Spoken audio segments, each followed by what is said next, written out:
Hello friends, welcome to my channel learn English with Rosy Whittle.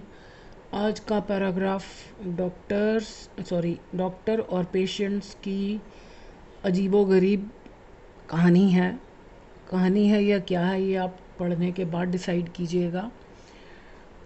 Once there was doctor, one day he check memory some old people.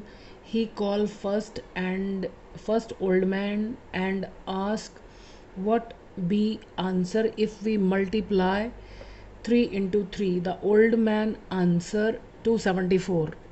ये उसका जवाब जैसे उसने बोला था वैसे लिखा, दैट इज़ वाई ये इन्वर्टेड कॉमर्स में लिखा हुआ है। The doctor ask leave and call next patient on ask same question. The second patient से 3 into 3 यानी 3 गुना 3 बी इक्वल ट्यूसडे। ये उसका आंसर है सेकेंड वाले का। Disappoint their answers, doctor call third one and repeat same question. To a great surprise and satisfaction of the doctor, third patient said the answer 9.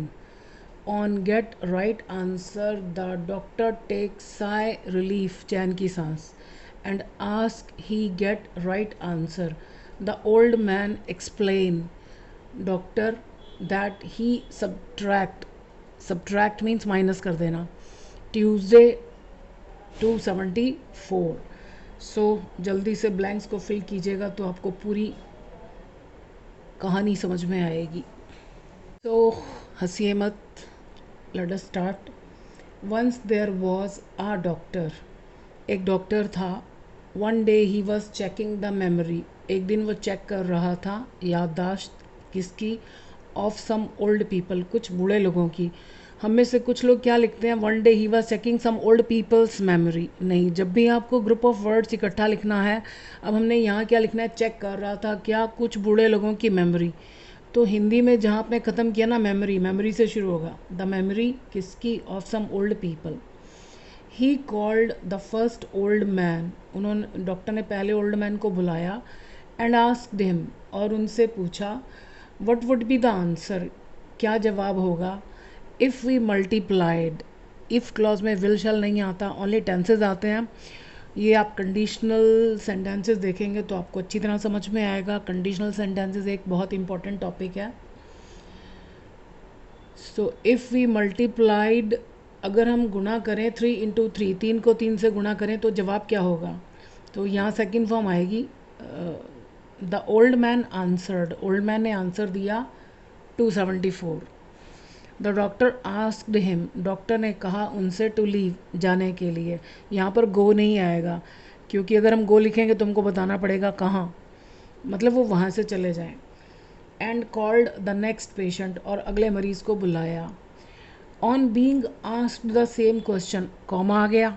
अगर आपको ये पहले समझ में नहीं आ रहा तो आप पहले इसको पढ़िए। The second patient sad, second patient ने कहा, अभी आगे जाने की ज़रूरत नहीं, यानी इसका सब्जेक्ट कौन है, सेकेंड पेशेंट। तो ये जो स्टार्टिंग में ग्रुप ऑफ वर्ड्स आया किसके लिए आया, सेकेंड पेशेंट के लिए आया।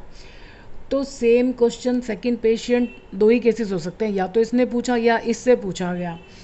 तो इससे पूछा गया था तो प्रपोजिशन के फ़ौरन बाद हमेशा अगर वर्ब आए तो आईएनजी लगाया जाता है, पर क्योंकि ये काम इसने नहीं किया, पैसिव वॉइस है, तो दो कंडीशंस हैं, एक तो आईएनजी चाहिए और एक थर्ड फॉर्म चाहिए। तो जब भी प्रपोजिशन के बाद पैसिव वॉइस बनेगा हमेशा ऐसे ही दिखेगा आपको, बीइंग आस्क्ड, मतलब ING plus third form. On being asked the same question, same question पूछे जाने पर, द सेकेंड पेशेंट सैड, दूसरे मरीज ने कहा, 3 into 3 was equal to Tuesday.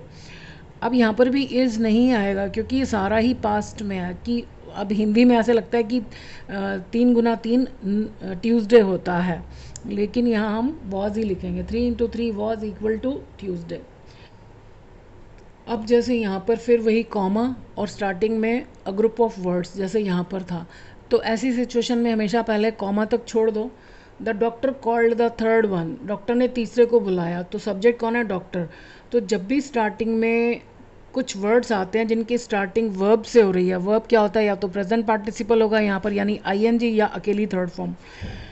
तो हमेशा उसका कनेक्शन इस सब्जेक्ट से होता है। अगर इसने ये काम किया तो आईएनजी प्रेजेंट पार्टिसिपल, इसने नहीं किया तो थर्ड फॉर्म पास्ट पार्टिसिपल। यहाँ तो प्रपोजिशन थी इसलिए हमने आईएनजी लगाया, अगर प्रपोजिशन नहीं होती तो यहाँ पर भी थर्ड फॉर्म ही आती। So disappointed with their answers, यानी उनके आंसर से डिसअपॉइंट हुआ डॉक्टर, उसने तीसरे पेशेंट को बुलाया, तीसरे वाले को बुलाया and repeated the same question, और वही प्रश्न दोहरा दिया। कुछ स्टूडेंट्स को मैंने देखा रिपीट के साथ अगेन लगाते हैं। Ma'am please repeat the answer again, repeat का मतलब ही होता है दोबारा बोलिए, तो उसमें अगेन नहीं आता। To a great surprise and satisfaction of the doctor, ये फिर कॉमा आ गया, अभी हम इसको छोड़ देते हैं। द थर्ड पेशेंट सैड, अब इसमें इसका कनेक्शन इससे नहीं है। जब भी हो ना to a great surprise, to a great shock, इसका मतलब होता है कि ये इसी व्यक्ति के बारे में कह रहा है और ये कंप्लीट सेंटेंस के बराबर होता है। यानी डॉक्टर के तसल्ली और सरप्राइज़ के लिए, बहुत सरप्राइज़ के लिए, यानी डॉक्टर को ये देखकर बहुत तसल्ली हुई और हैरानगी भी हुई। द थर्ड पेशेंट सैड, इसमें यहाँ पर टू ही आएगा, विद नहीं आएगा। तीसरे मरीज़ ने कहा द आंसर वॉज 9, तीसरे मरीज़ ने सही जवाब दिया, उसने कहा आंसर होगा 9। On getting the right answer, अब ये देखो फिर ग्रुप ऑफ वर्ड्स है, अभी हम इसको छोड़ देते हैं। जब प्रपोजिशन आए, ग्रुप ऑफ वर्ड्स हो, तो उसका मतलब इसका सब्जेक्ट हमेशा, इसका सब्जेक्ट भी ये है। अब या तो डॉक्टर ने पाया या डॉक्टर को पाया गया। डॉक्टर ने पाया तो यानी ये एक्टिव वॉइस है। अभी कुछ लाइन पहले हमने बीइंग आस्क्ड किया था, वो पैसिव वॉइस था। So on getting the right answer, सही जवाब मिलने पर, तो इसी को मिला। The doctor took a sigh of relief, doctor ने चैन की सांस ली। Take a sigh of relief का मतलब होता है चैन की सांस लेना। एंड आस्क्ड हिम, और उससे पूछा कि उनको सही जवाब कैसे मिल गया था, how he had got the right answer. The old man explained to the doctor, sorry यहाँ पर मैं टू के लिए ब्लैंक भूल गई।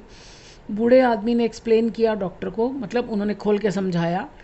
दैट ही हैड सब्ट्रैक्टेड, कि उन्होंने माइनस कर दिया था ट्यूसडे को फ्रॉम 274, 274 से ट्यूसडे को माइनस कर दिया था। तो जिनको हंसी आ रही है उनको समझ में आ गया, जिनको नहीं हंसी आ रही उनका मैथ्स मेरे जैसा ही है, कमज़ोर। सो अगर वीडियो अच्छी लगी हो तो ज़रूर शेयर कीजिएगा जिनके लिए यूज़फुल हो सकती है। आज के लिए इतना ही, हंसते रहिए, खुश रहिए। Thank you for watching this video.